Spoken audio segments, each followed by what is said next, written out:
Welcome back. So today we are going to continue talking a little bit more about phylogeny and go into specifics about the three-domain system. So let's start with our phylogeny again. And let's review a couple of terms. We've talked about the phylogenetic trees that we can construct and that their characteristics are such that we should be able to see relatedness of organisms. And those are based on two traits that we talked about. First is the ancestral trait, which is a trait that a particular organism shares with a common ancestor. And just as a definition to help you understand that a little better, the common ancestor is an ancestor that has two or more lines of descent that come from it. Okay, so that's our ancestral trait. The second is the derived trait. That's a new characteristic that results in a new evolutionary path, which deviates from the old, and a new branch is formed on those phylogenetic trees. So remember, we talked about every time there's a new branch, it's because there's a new derived trait. So let's take a look at how these traits work. So organism A, the one in green, we just made something up. They have 2 feet, 2 eyes, purple skin, 12 toes, pink hair all over. Okay, those are its common traits. So if we then move to the right, and if you take a look at our organism B, all these traits here are the ones that are shared with our organism A. Okay, 2 feet, 2 eyes, purple skin, 12 toes, pink hair all over. But they have now added blue eyelashes. So blue eyelashes then would be considered a derived trait. So right here, that's a derived trait. Whereas all these in yellow, those are ancestral traits. Okay, let's go down to organism C. And organism C, again, has these same ancestral traits. 2 feet, 2 eyes, purple skin, 12 toes, pink hair all over. But they have come up with spikes on their back. The spikes on their back is the derived trait. And then, of course, all these up here that we talked about that are shared with the common ancestor, those are ancestral traits. So now we move on to more present day, so we're following timeline like this. So now in organism D, we have 2 feet, 2 eyes, purple skin, 12 toes, pink hair all over, and blue eyelashes. All those are now considered ancestral traits because they share those traits with organism B. But now there's a new feature. Pink teeth in this scenario is a derived trait. So that's why our derived traits at one point in time, particularly right here, can become part of the ancestral trait as we move forward, and a new species is developed by a new derived trait. Hope that makes sense. If not, email me. We can talk about it. So when we're looking at phylogenetic trees and we're talking about the ancestral traits, derived traits, we start to use a method called cladistics, or at least that's one way to develop it. And cladistics is just a method that uses just derived traits to develop a hypothesis of evolutionary history. Keep in mind that these derived traits can be genetic traits, or they can be just a new feature that you see, so an anatomical. So when we say derived traits, it sort of has a wide definition in that. So the hypothetical phylogenetic tree that we construct using that method is called a cladogram. And so again, some terms. When you have a common ancestor and all of its descendant lineages, that's called a clade. Now, in cladistics, we use what's called the principle of parsimony. And principle of parsimony can be applied anywhere in life, but it basically means the simplest solution is the optimal solution. Does it look like these are most closely related? Then they probably are, is essentially what that means.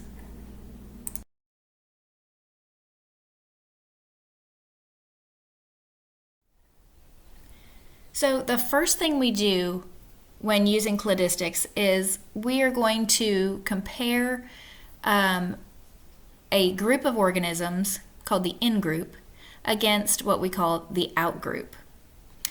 And we're going to make a chart so we can compare the various characteristics and then apply the principle of parsimony to that. So the simplest solution being the most optimal solution.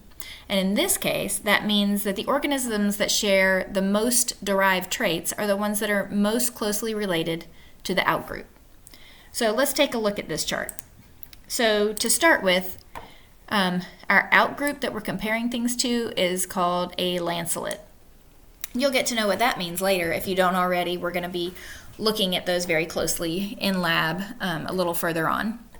And then we're comparing all these that are in the in-group to that outgroup. So our lancelet only has, out of all these characters, we have mammary glands, hair, gizzard, epidermal scales, amniotic egg, forelimbs, vertebrae, and a notochord. Our lancelet only has a notochord. Okay? Now, everything in this group has a notochord. The chimpanzee, the dog, the finch, the crocodile, the lizard, the frog, and the tuna. All of them have a notochord in their embryo. So they would be remotely related, at least, because they share that characteristic. Then we get down into the vertebrae.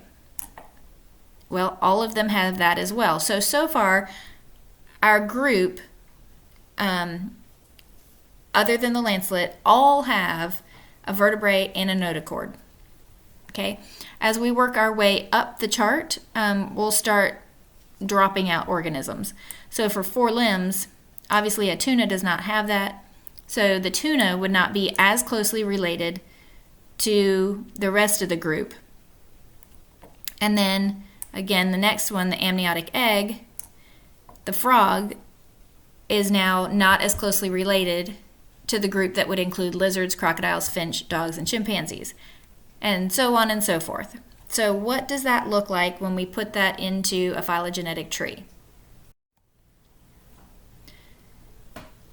So this is what it would look like if we took all that information and made it into the tree that we talked about. So down here we have our common ancestor that we think the lancelet came from, as did all the rest of our outgroup. Okay? And then we have those that have a vertebrae. Remember, our lancelet did not, but everything from the tuna up to the chimpanzee did. And then we get to the forelimbs, and remember we said the tuna didn't have that, but everything above that does, so they're more closely related. And so on and so forth, it keeps going on like that. So here they are side by side, so you can take a look at the chart that we created and then the cladogram that came from that. So keep in mind what we talked about as far as the common ancestor and all of the descendants from it. That makes up a clade. And y'all know I can't write with a mouse.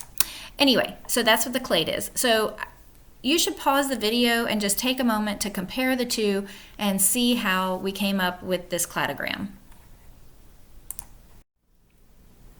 So when we were talking about the various traits, the ancestral traits and derived traits, and we talked about that those could be genetic, they could be morphological traits, just want to talk about that a little bit more. So looking at the morphological traits for taxonomic purposes, and morphology, yeah, just means form and structure of an organism. So their limbs, their hair, that sort of thing. For the purposes of taxonomy, we need to use what's called homologous traits. That's traits that are thought to point back to a common ancestor, and they're useful in constructing the phylogenetic trees. So, for example, forelimbs of vertebrae contain the same bones, and so these are homologous traits. So when you look at this over on the side, you'll see that everybody has a humerus bone. They may be adapted to their living environment, but they contain all of these same bones, even if they have some modifications. But here's the truth. Not all traits are equal. Remember that I said that we needed to use homologous traits. There are problems that can arise when looking for homologous traits solely based on morphology, solely based on what you see. Because some are actually technically not homologous traits. They can be what's called analogous traits. And those are traits that serve the same function in the different organisms, but they don't have the same ancestry. So they look homologous, but they're actually not. And a perfect example of that is wing structure. So if you look here to the right, we note that both of these organisms have wings. But from other information that we have, we know that bats and dragonflies are actually not closely related. So they have what's called convergent evolution. That means distantly related organisms have similar structures that look the same and may even serve the same purpose, but they have arrived or derived because of the circumstances they live in, and it became an advantage. But they are not in the same evolutionary line. So those are analogous traits, and those are to be avoided for the purposes of constructing phylogenetic trees. Only homologous traits should be used for constructing phylogenetic trees.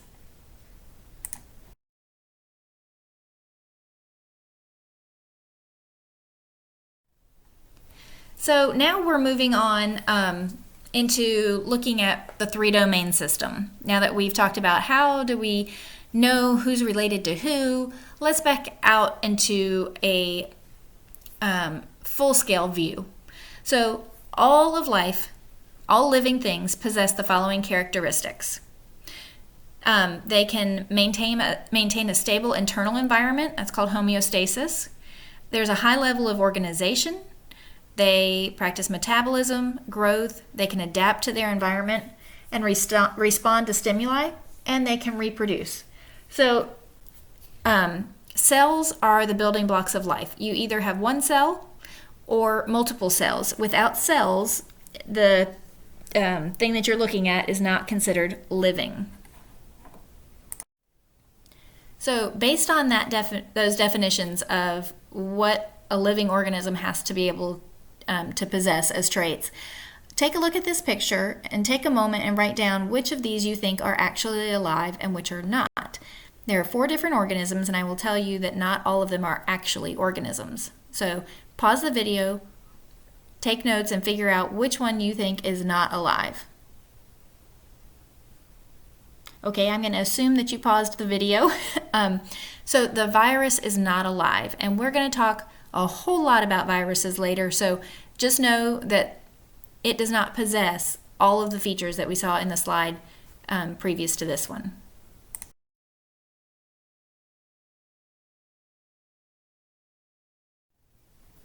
So you've seen this Venn diagram before. That should tell you how important it is, by the way. So I'm not going to walk you back through it.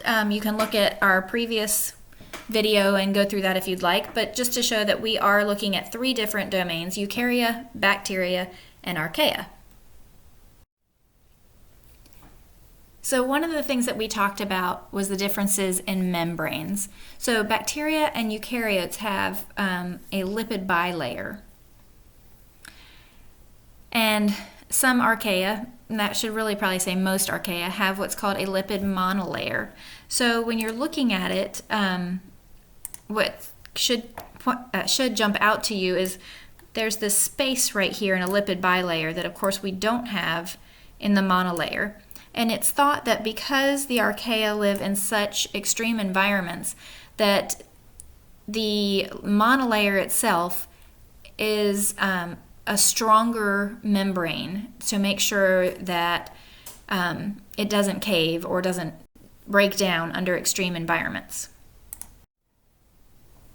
So here's our phylogenetic tree. Some of it may be a little hard to read, I hope not. And if you haven't heard this term before, LUCA is what we consider the last universal common ancestor. Okay, nobody knows what that is. It's a hypothetical. I'm sure there's a common ancestor out there somewhere. Okay, so from there, we have the bacteria that branches off, and then this other branch that at first includes the archaea and eukaryota. Then archaea branches off, and we're left with 3 different domains. And remember, this is the most inclusive group, so it's the largest grouping. So let's compare our 3 domains, okay? We're comparing bacteria, archaea, and eukarya, and looking at different cell features and what they look like in each of the 3 domains. Okay, the type of cell, bacteria and archaea have prokaryotic cells, and eukarya has, of course, eukaryotic cells. Peptidoglycans in the cell wall is present in bacteria, but not in archaea, and sorry, that doesn't seem to be coming up right now. It's also not present in eukarya. What about membrane-bound organelles? Not in bacteria and not in archaea, and the reason for that is because by definition, the prokaryotic cells don't have membrane-bound organelles, but the eukaryotic cells do, so you will find that in domain eukarya. Ribosomal weight. I don't need you to specifically know the weights of these, but just to show you that bacteria and archaea have a much smaller ribosome than eukarya. What about introns? Hopefully you remember what introns are from when you took 111. They're the sections of genetic material that are not translated. So they're not present in bacteria, they're sometimes present in archaea, and they are present in eukarya. Now here's just something to think about. Introns, at some point, and even sometimes still, are called the trash DNA because they get cut out, and they seem to serve no function. But my question for you is, if we consider bacteria to be less advanced than eukarya, then why do they not have introns and eukaryotic cells do? I feel like they must serve some purpose that we just don't know yet. Something I love about the life sciences, there's always more information to learn. We can't know everything. And for some people, that's disturbing. For me, that's exciting. It means there's a wealth of information. You can never arrive, basically. Okay, so what kind of organisms are in these 3 groups? No surprise, the bacteria that you know about, they're in domain bacteria. Archaea are extremophiles. Basically, we'll talk about that a little bit later, but those that live in an ultra high acidic environment or super, super hot, that sort of thing, they are extremophiles. And then in domain eukarya, then we have all the kingdoms that we talked about before that you're probably most familiar with, the protista, the fungi, the plants, and the animals. So that's a comparison of the 3 different domain systems. This is a chart that I will expect you to know. I'll give you that, hint, hint. Very important to be able to tell the difference between them. This is just sort of another representation to kind of get an idea about these 3 different domains. And what I'd like to point out about this in particular is the size differences of these bacteria. So number 1 is, size differences of these organisms and their cells. Number 1 is a eukaryotic cell. And if you compare that to number 2 and number 3, it's much larger cells and very organized. So that's the difference between eukaryotic, bacteria, and archaea. Some of these terms might look a little bit different than what you've seen. Eubacteria just means true bacteria, and archaea usually involve single-cell organisms, so they were originally called bacteria. So that's what that's about. So if you look up here, our average size is the eukaryotic cell is about 10 times larger than the prokaryotic cells. And then our distinguishing factors about those cells is distinct membrane-bound nucleus and presence of membrane-bound organelles in eukaryotic cells, and an absence of those things in our prokaryotic cells. So that's how we begin to classify all life on Earth. So going back to what we learned from the very beginning, and just to summarize, our domain, those 3 domains we just talked about, are the most inclusive groups of living things. And then so we follow all the way through the taxonomic hierarchy down to species, which is the most exclusive taxonomic rank. And it's the most basic unit of biological classification. Okay? So so this is actually an important line. It's a group having common characteristics that are capable of mating with one another to reproduce fertile offspring, so that lineage can continue, basically. If they're not sexually reproducing, they must be ecologically and recognizably distinct. So, for instance, some animals or plants reproduce asexually. Well, they still have to be distinct from other organisms to be recognized as a species. Okay, that is it for today. Y'all have a good day, and I'll see you next time.